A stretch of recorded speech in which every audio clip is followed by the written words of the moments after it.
آسماں کر دیں، ثریا کو سرا کر دیں، اور فضا میں اڑنے والے یوں نہ اترائیں ندا کر دیں، وہ جب چاہیں جسے چاہیں اسے فرما روا کر دیں۔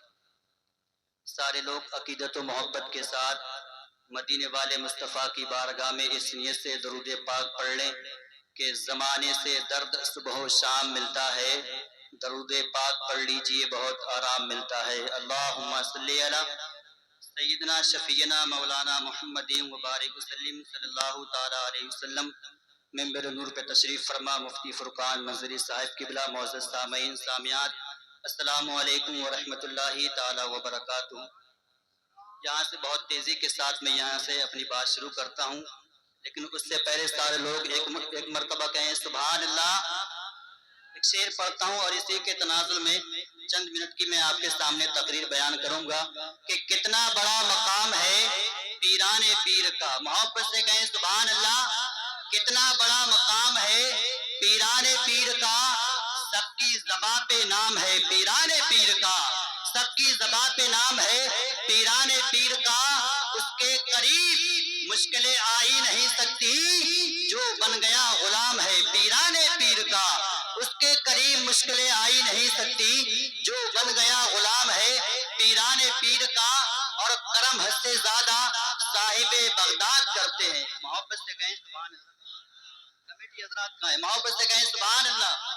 کرم حد سے زیادہ صاحب بغداد کرتے ہیں، اس لیے ہم دل کھول کے فریاد کرتے ہیں اور صدائیں آتی ہیں آسمانوں سے ہمارے لیے، کچھ اس طریقے سے غوث اعظم کا میلاد کرتے ہیں۔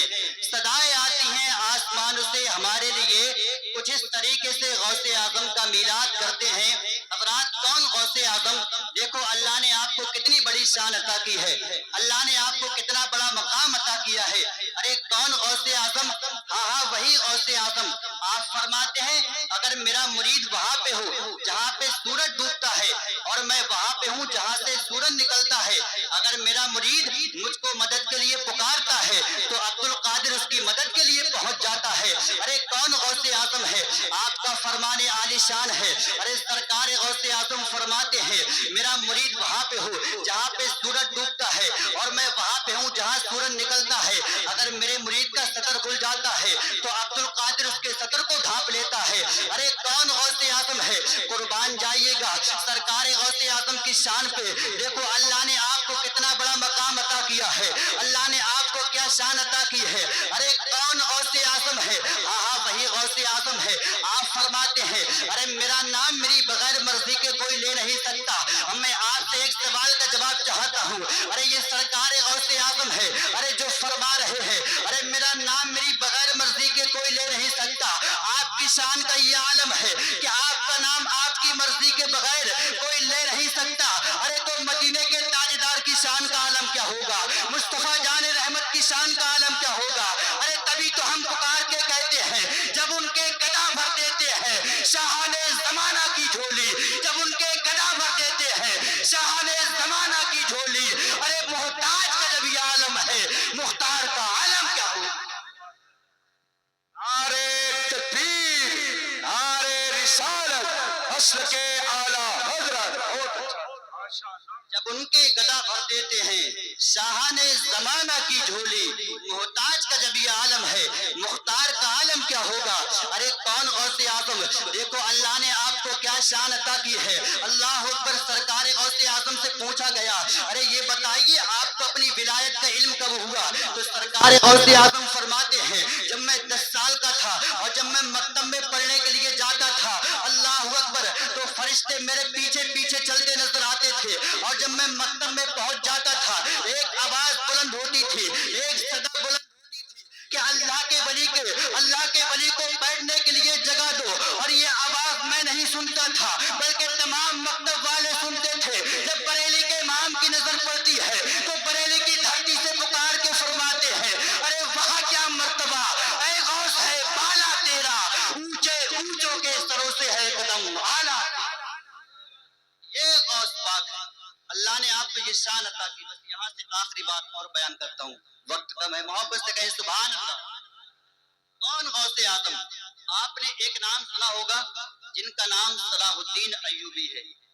آپ کے والد صاحب سرکار غوث پاک کی بارگاہ میں آتے ہیں اور کہتے ہیں حضور یہ میرا لاڈلا بیٹا ہے اور آپ اپنا دست رحمت اس کی پیٹھ پہ رکھ دیں. سرکار غوث پاک نے اپنا دست رحمت صلاح الدین ایوبی کی پیٹھ پہ رکھ دیا. اللہ اکبر. سرکار غوث اعظم فرماتے ہیں یہ بیٹا فاتح خیبر ہے, اسلام کا مجاہد ہے, جو مسلمانوں کا پہلا قبلہ ہے بیت المقدس, یہ اس کو فتح کرے گا.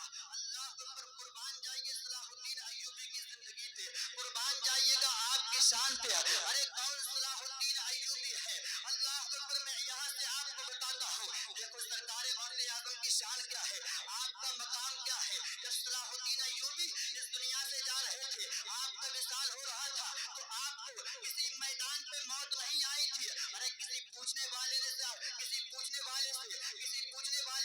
سے پوچھا تھا اے صلاح الدین ایوبی ایک سوال کا جواب چاہیے تھا. ارے کہا کیا؟ کہا یہ بتائیے آپ نے اتنی جنگیں لڑی تھی, حضور کے دشمنوں کو نارے جہنم پہنچایا تھا, آپ نے جو حضور کے دشمن تھے ارے سب کو دوڑا دوڑا کے مارا تھا, بھگا بھگا کے مارا تھا, ارے تڑپا تڑپا کے مارا تھا. لیکن اے صلاح الدین ایوبی ایک سوال کا جواب بتاؤ, ارے آپ کا جسم کا کوئی آتا ایسا نہیں ہے ارے جس پہ تلواروں کے نشان نہ ہو, جس پہ نیزے کے نشان نہ ہو, جس پہ پرچی بھالے کے نشان نہ ہو. اللہ اکبر.